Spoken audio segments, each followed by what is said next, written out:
memberi karena terlalu sering lah ya, terlalu sering dari IMM-nya, dari PM-nya, dari Nasihatul Aisyah-nya, yang belum khusus MDMC belum ya.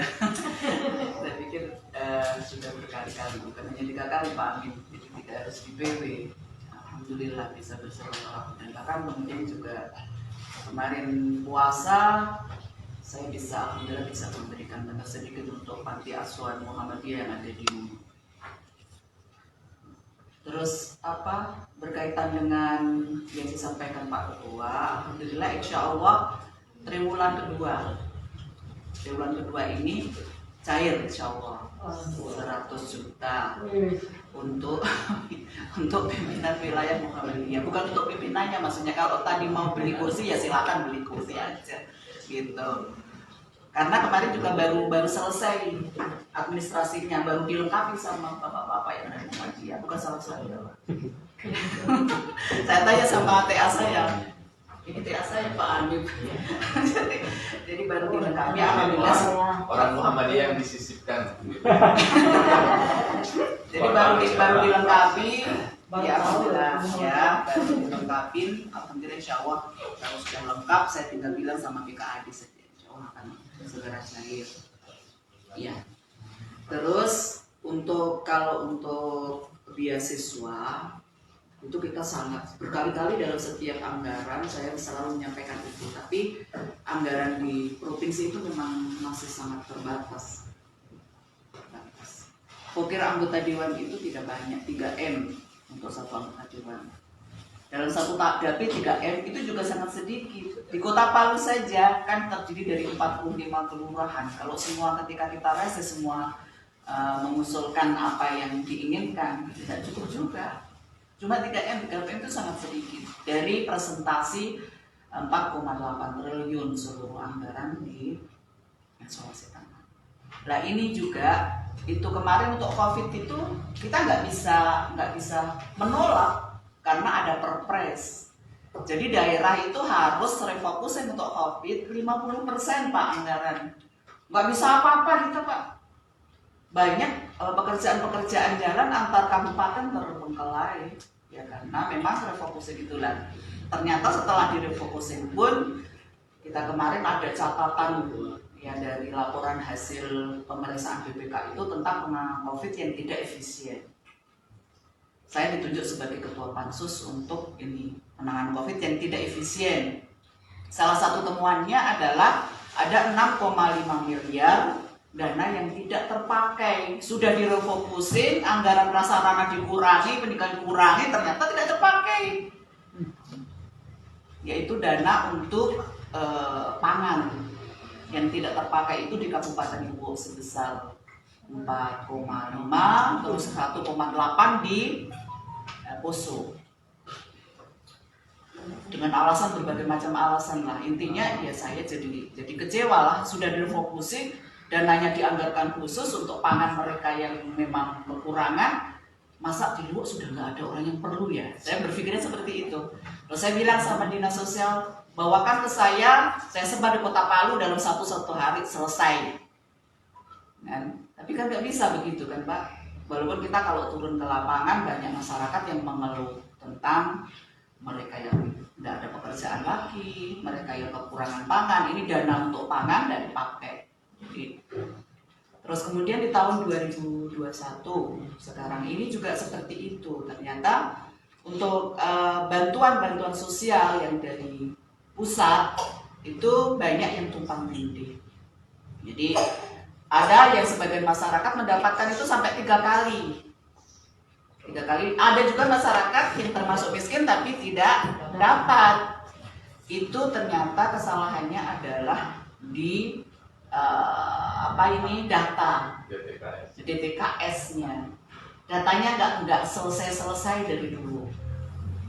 Indonesia itu dari dulu tentang data itu selalu bermasalah. Tidak satu pintu.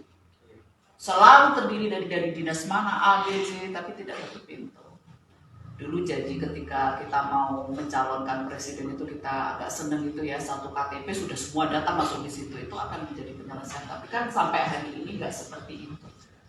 Akhirnya banyak rakyat yang kemudian yang satunya dapat 3, yang satunya nggak dapat apa-apa.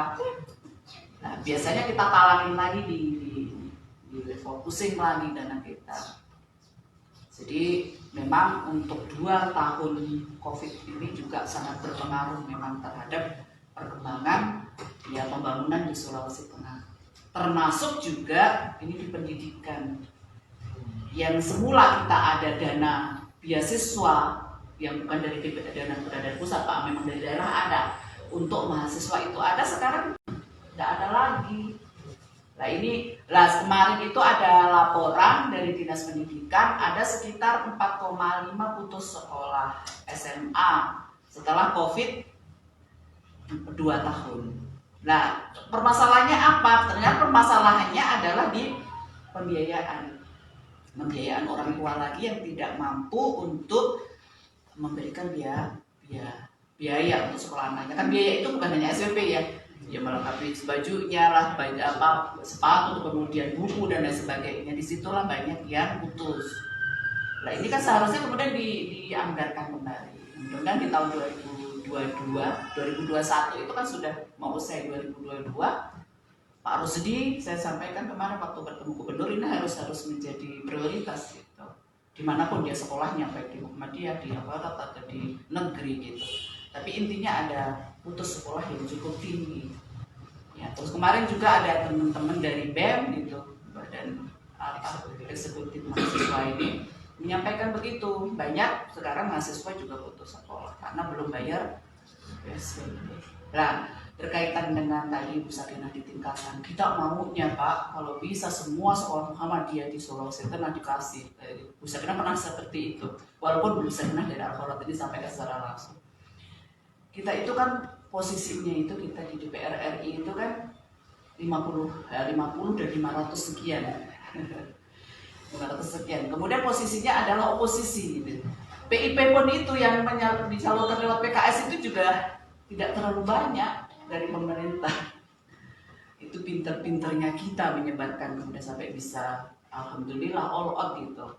Jadi mungkin di partai lain yang berkoalisi itu jauh lebih besar mungkin, karena memang oposisi itu juga apa ya, kalau Bu Sakinah bilang ya, kering, sebetulnya kering gitu. Kalau kering bisa berbuat 14.600 sekian untuk Sulawesi itu luar biasa sudah menurut saya.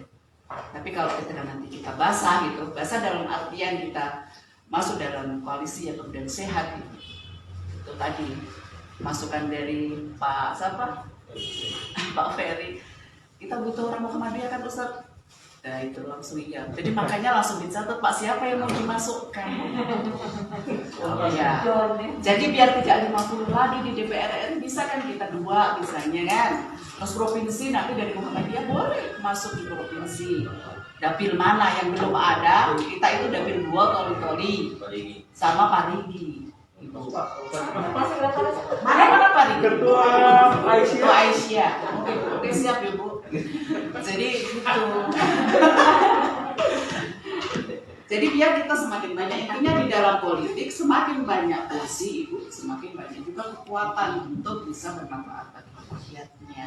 Kalau orang sudah banyak tidak bermanfaat bagi rakyatnya, biasa berarti nggak bisa bekerja dong. Kita yang sedikit aja sudah bisa bermanfaat, insya Allah.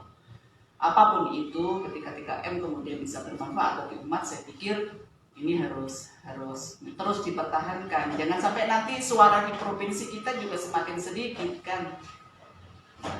Dengan meningkatnya partai politik yang selalu mengedepankan uang. Jadi semakin hari di Sulawesi Tengah itu saya melihat money politiknya semakin tinggi. Lah, bagaimana kemudian kita memberikan pendidikan politik yang tidak melibatkan para money politik yang tinggi. Kalau sudah money politik tinggi itu jadi luar biasa gitu. Jadi selain kapasitas, selain kapabilitas Pak Ferry, itu harus ada isi tas. Jadi kalau sudah berbicara isi tas ya PKS terbatas gitu Pak. Selain di batangan harus ada buatannya. Jadi terbatas, kita percaya bahwasanya kemudian kita menitip juga Muhammadiyah untuk kemudian memberikan pendidikan politik, bagaimana kemudian pentingnya orang-orang yang peduli kepada dakwah, peduli kepada pendidikan, peduli kepada keumatan itu lahir di partai politik. Terima kasih Pak Amin, minta maaf kalau ada salah. Pak Amin pernah ke rumah saya 1 kali saja, setelah itu tidak. Dulu mau melamar.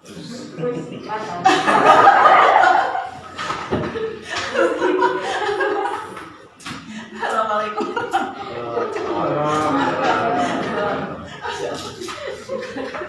Ada yang kasih kode itu mau ditutup, ada yang kode Ibu Ketua Asia. Langsung bawa oke.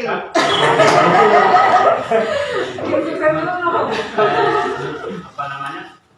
Kalau kita nggak usah dulu dari komite atau Muhammadiyah ini.